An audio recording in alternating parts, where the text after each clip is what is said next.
একজন ভক্ত শ্রীরামকৃষ্ণের কাছে তার প্রতি করুণা প্রার্থনা করেন। শ্রীরামকৃষ্ণ বলেন, কিন্তু তোমাকে উদ্বিগ্নভাবে প্রার্থনা করতে হবে। তিনি সকলের মধ্যেই বিদ্যমান। তোমাকে কেবল একটি আবেদন করতে হবে।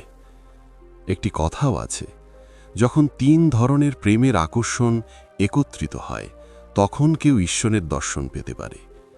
একজন মায়ের তার সন্তানদের প্রতি ভালোবাসা, একজন সতী নারীর তার স্বামীর প্রতি ভালোবাসা, এবং ইন্দ্রিয়গ্রাহ্য প্রাণীদের পার্থিব বস্তুর প্রতি ভালোবাসা।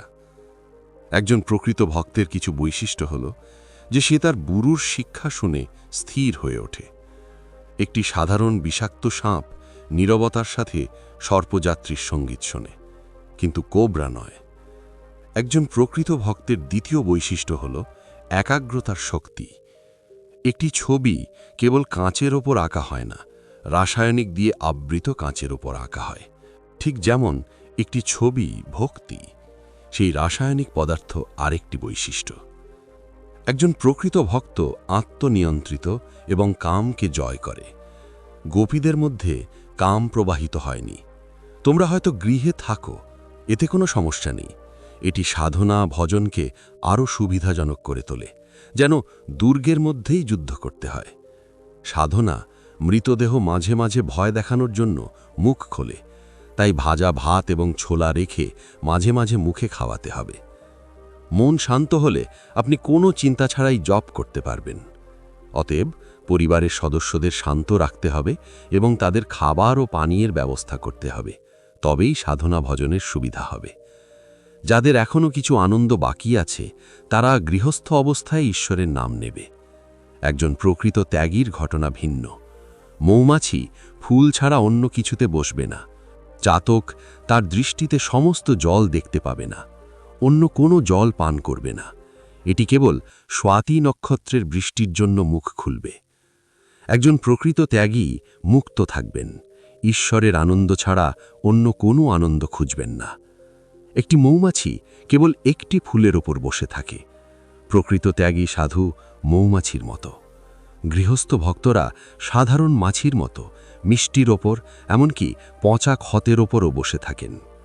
তোমরা এত যন্ত্রণার পরেও এখানে এসেছ, ঈশ্বরকে খুঁজছ। বেশিরভাগ মানুষ কেবল একটি বাগান দেখেই সন্তুষ্ট। তারা কেবল মালিককে খোঁজে। তারা কেবল বিশ্বের সৌন্দর্য দেখে, তার মালিককে নয়। শ্রীরামকৃষ্ণ একজন গায়কের দিকে ইঙ্গিত করে বলেন যে তিনি ঘাটচক্রের গান গেয়েছিলেন। এসবই যোগ, হঠযোগ, রাজযোগ ইত্যাদি সম্পর্কে। একজন হঠযোগী কিছু শারীরিক ব্যায়াম করেন। সিদ্ধি অর্জন, দীর্ঘায়ু অর্জন এবং 8টি সিদ্ধি অর্জন সবই উদ্দেশ্য। রাজযোগের উদ্দেশ্য হল ভক্তি, প্রেম, জ্ঞান, বৈরাগ্য। কেবল রাজযোগই ভালো। বেদের 7টি ভূমি এবং যোগশাস্ত্রের ঘাটচক্র একে অপরের সাথে খুব মিল। বেদের প্রথম 3টি ভূমি এবং যোগশাস্ত্রের মূলধর, স্বাধিষ্ঠন এবং মণিপুর চক্র এক।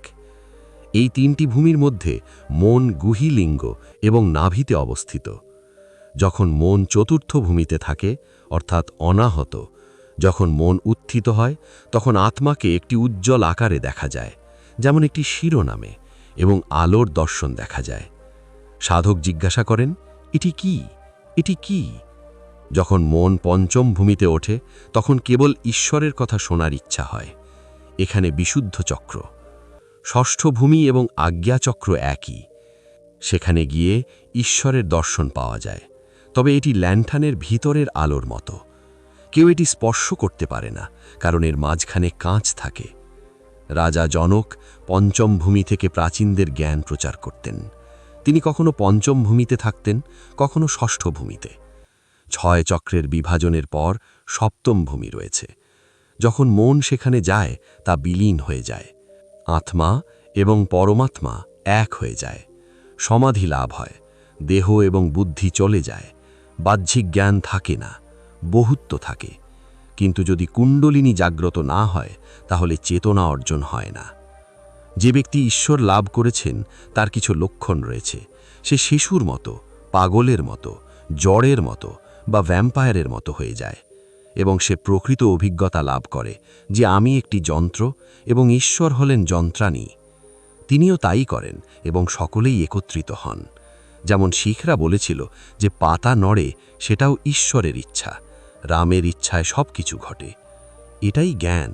যেমন তাঁতি বলেছিল যে রামের ইচ্ছায় কাপড়ের দাম 1 টাকা 6 আনা, রামের ইচ্ছায় ডাকাতি হয়েছিল, রামের ইচ্ছায় ডাকাত ধরা পড়েছিল, রামের ইচ্ছায় পুলিশ আমাকে নিয়ে গিয়েছিল এবং তারপর রামের ইচ্ছায় তারা আমাকে এখানে রেখে গিয়েছিল।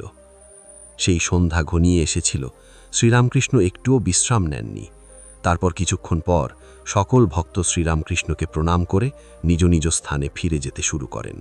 একদিন আরও কিছু ভক্ত এসে জিজ্ঞাসা করলেন, মহারাজ, গৃহে কি ঈশ্বরের কল্যাণ লাভ করা যায়?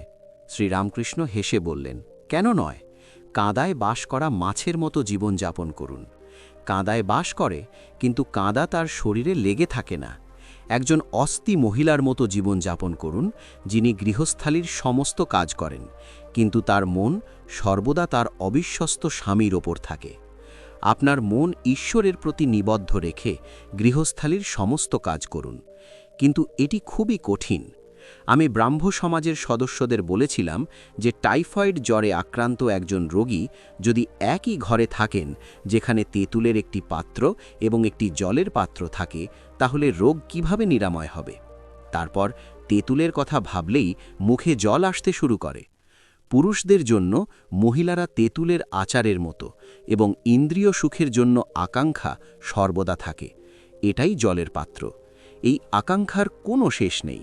টাইফয়েড জ্বরে আক্রান্ত রোগী বলে, আমি এক পাত্র জল পান করব। এটা খুবই কঠিন। পৃথিবীতে অনেক অসুবিধা রয়েছে। তুমি যেখানেই যাও না কেন, কোনো না কোনো বিপদ তোমার ওপর আসবেই। আর যেহেতু ঘুমোনোর কোনো নির্জন জায়গা নেই, তাই ঈশ্বরের কোনো চিন্তা নেই।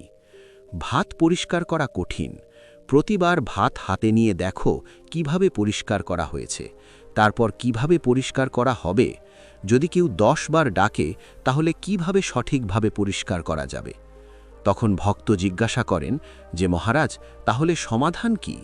শ্রীরামকৃষ্ণ বলেন, সমাধান হলো 3টি বিভাজন। যদি 3টি বিভাজন থাকে, তাহলে যাকে তুমি মিথ্যা মনে করো, তোমার একগুইয়েমি করে সেই মুহূর্তেই তা ত্যাগ করা উচিত। যখন আমি খুব অসুস্থ ছিলাম, লোকেরা আমাকে গঙ্গাপ্রসাদ সেনের কাছে নিয়ে গিয়েছিল। গঙ্গাপ্রসাদ বলেছিল যে তোমাকে এই ওষুধ খেতে হবে, কিন্তু তুমি পানি পান করতে পারবে না। তুমি ডালিমের রস পান করতে পারো। সবাই ভেবেছিল যে পানি না খেয়ে আমি কিভাবে বাঁচব। আমি সিদ্ধান্ত নিলাম যে এখন আমি পানি পান করব না। আমি পরমহংস, আমি হাঁস নই, আমি রাজহংস, আমি দুধ পান করব। আমি তাই ভেবেছিলাম এবং তারপর আমি সুস্থ হয়ে উঠলাম।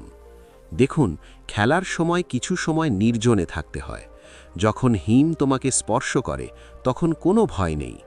একবার সোনা হয়ে গেলে যেখানে ইচ্ছা সেখানে বাস করো। যদি তুমি ভক্তি অর্জন করে থাকো এবং খুঁজে পেয়ে থাকো ঈশ্বর, তাহলেও তুমি পৃথিবীতে থাকতে পারো। তাই আমি ছেলেদের এখানে রাখতে বলছি, কারণ এখানে কয়েকদিন থাকার পর ঈশ্বরের প্রতি ভক্তি গড়ে উঠবে। তারপর মানুষ সহজেই পৃথিবীতে যেতে পারবে। একজন ভক্ত জিজ্ঞাসা করলেন, ঈশ্বর যদি সব কিছু করেন, তাহলে মানুষ কেন ভালো মন্দ, পাপ পুণ্য বলে? তাহলে পাপও তার ইচ্ছার কারণে ঘটে? তিনি বললেন, আমরা তার ইচ্ছা কিভাবে বুঝতে পারব? মহারাজ শ্রীরামকৃষ্ণ বলেন, পাপ পুণ্য আছে, কিন্তু তিনি নিজেই বিচ্ছিন্ন। বাতাসে সুগন্ধ এবং দুর্গন্ধ আছে, কিন্তু বাতাস নিজেই বিচ্ছিন্ন। ঈশ্বরের সৃষ্টি এই রকম, ভালো মন্দ উভয়ই আছে, সত্য মিথ্যা। ঠিক যেমন গাছের মধ্যে কিছু আম গাছ, কিছু কাঁঠাল গাছ, কিছু অন্য কিছু। দেখুন, দুষ্ট লোকেরও প্রয়োজন। যে তালুকে মানুষ অশান্ত, সেখানে একজন দুষ্ট লোককে পাঠাতে হয়, তবেই তালুকটি সঠিকভাবে পরিচালিত হয়। তারপর গৃহস্থ আশ্রম সম্পর্কে আলোচনা শুরু হলো। শ্রীরামকৃষ্ণ বলেন, কথা হলো, পৃথিবীতে বসবাস করলে মনের শক্তি ক্ষয়প্রাপ্ত হয়। এই ক্ষয়ের ফলে সৃষ্ট ক্ষতি কেবল তখনই পূরণ করা যায় যখন কেউ সন্ন্যাস গ্রহণ করে। পিতা হলেন প্রথম জন্মদাতা, এরপর উপনয়নের সময় দ্বিতীয় জন্ম হয়, আবার সন্ন্যাসকালে নারী এবং সম্পদের জন্ম হয়। কেবল 2টি উপায় আছে। নারীর প্রতি আসক্তি একজন পুরুষকে ঈশ্বরের পথ থেকে বিচ্যুত করে, এবং পুরুষের প্রতি আসক্তি একজন নারীকে ঈশ্বরের পথ থেকে বিচ্যুত করে। মানুষ বুঝতে পারে না কিভাবে পতন ঘটে। দুর্গের ভেতরে যাওয়ার সময় আমি বুঝতে পারিনি যে আমি কি বলবো। দুর্গের ভেতরে যখন গাড়ি পৌঁছল তখন বুঝতে পারলাম তারা কতটা নিচে নেমে গেছে। নারীরা পুরুষদের কিছু বুঝতে দেয় না, লম্পট পুরুষরা নারীদের কিছু বুঝতে দেয় না। এই পৃথিবীতে কেবল কামের ভয়ই নয়, ক্রোধেরও ভয় থাকে। কামনার পথে বাধা আসলেই রাগের উৎপত্তি হয়। একজন ব্যক্তি জিজ্ঞাসা করে, খাওয়ার সময় একটি বিড়াল আমার থালা থেকে কিছু খাবার নিতে এগিয়ে যায়, আমি কিছু বলতে পারি? শ্রীরামকৃষ্ণ বলেন, তুমি একবার আঘাত করো না কেন? এতে দোষ কি? গৃহস্থের উচিত হিস হিস না করে বিষ ছিটিয়ে দেওয়া। কারো ক্ষতি করা উচিত নয়, বরং শত্রুদের হাত থেকে নিজেকে বাঁচানোর জন্য রাগ দেখানো উচিত। অন্যথায় শত্রুরা এসে তার ক্ষতি করবে। কিন্তু একজন ত্যাগীর জন্য হিস হিস করারও দরকার নেই। একজন ভক্ত জিজ্ঞাসা করেন, মহারাজ, পৃথিবীতে বসবাস করে ঈশ্বর লাভ করা খুব কঠিন বলে মনে হয়। কতজন মানুষ এরকম হতে পারে? আমি এরকম কাউকে দেখিনি। শ্রীরামকৃষ্ণ বলেন, কেন এটা হবে না? তুমি যদি এটি অনুসন্ধান করো তাহলে তুমি এটি খুঁজে পাবে। হ্যাঁ, তোমার দৃষ্টি এই রকম। তুমি বুঝতে পারবে না যে সে ঈশ্বরকে খুঁজে পেয়েছে। দেখো, ঈশ্বরকে খুঁজে পেতে সাধনা খুবই প্রয়োজন। তাহলে কেন এমন হবে না? যদি কারোর সত্যিকারের বিশ্বাস থাকে তাহলে কঠোর পরিশ্রম করতে হবে না। গুরুর কথায় বিশ্বাস রাখতে হবে। ব্যাসদেব যমুনার ওপারে যাবেন। ইতিমধ্যে গোপীরা সেখানে এসেছিলেন, তারাও পার হবেন, কিন্তু নৌকা খুঁজে পেলেন না। গোপীরা বললেন, মহারাজ, এখন কি করা উচিত? ব্যাসদেব বললেন, ঠিক আছে, আমি তোমাকে পার করে দেব, কিন্তু আমার খুব ক্ষুধা লেগেছে, তোমার কি কিছু আছে? গোপীরা দুধ, দই, মাখন ইত্যাদি খেয়েছিল, তারা সবকিছু খেয়ে ফেলেছিল। গোপীরা বললেন, মহারাজ, এখন পার হওয়ার কি হয়েছে? ব্যাসদেব তখন গিয়ে তীরে দাঁড়িয়ে বললেন, হে যমুনা, আজ যদি আমি কিছু না খাই তাহলে তোমার জল 2 ভাগে ভাগ করা উচিত। তিনি এই কথা বলার সাথে সাথেই গোপীরা এটা দেখে হতবাক হয়ে গেলেন। তারা ভাবতে লাগলেন, তিনি এত কিছু খেয়েছেন, তবুও তিনি বলেন যে আমি যদি আজ কিছু না খাই তাহলে এটিই তার শক্তি, বিশ্বাস। আমি রই, আমার হৃদয়ের নারায়ণই খেয়েছে। গঙ্গায় স্নান করে তিনি সবেমাত্র উঠেছিলেন এবং এক চণ্ডালের সংস্পর্শে এসে বললেন, তুমি আমাকে স্পর্শ করেছ।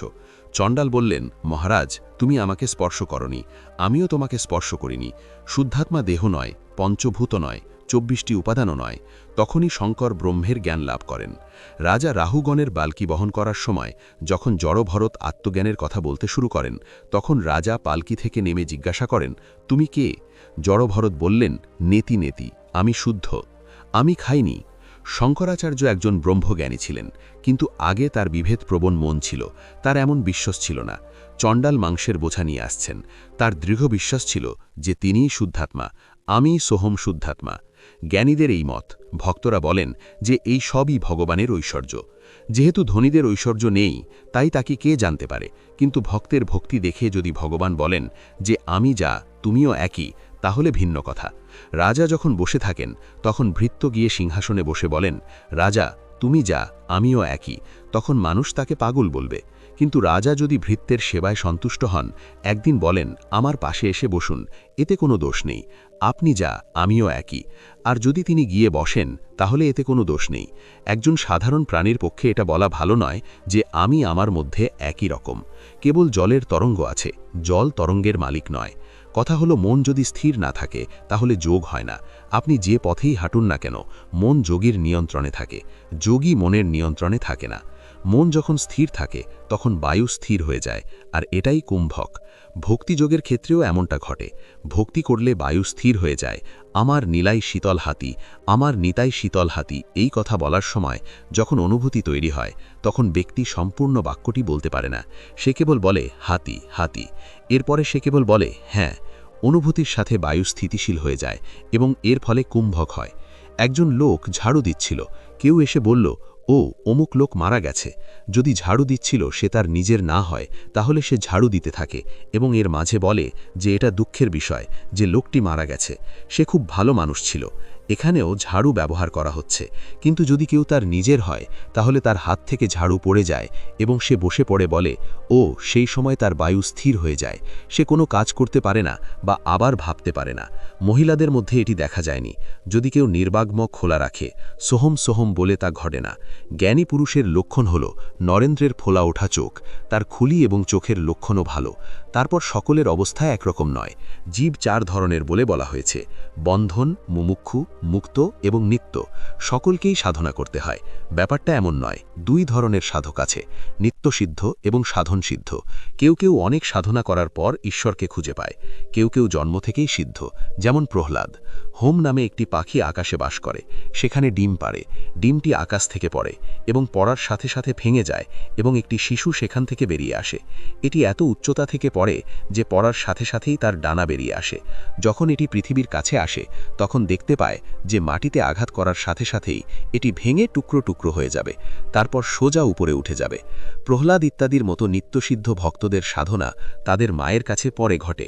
তারা সাধনার আগেই ঈশ্বরের সুবিধা লাভ করেন। যেমন লোকি কুমড়ো প্রথমে ফল ধরে এবং পরে ফুল ফোটে। এমনকি একজন নিত্যসিদ্ধ নিম্নবর্ণে জন্মগ্রহণ করলেও সে একই রকম, আর কিছুই ঘটে না। যেমন ছোলা নোংরা জায়গায় পড়ে যায়, কিন্তু তবুও একটি ছোলা গাছ আছে। তাই সৎসঙ্গের এই অংশ এখানেই শেষ হলো, বাকিটা পরবর্তী সংখ্যায় আসবে।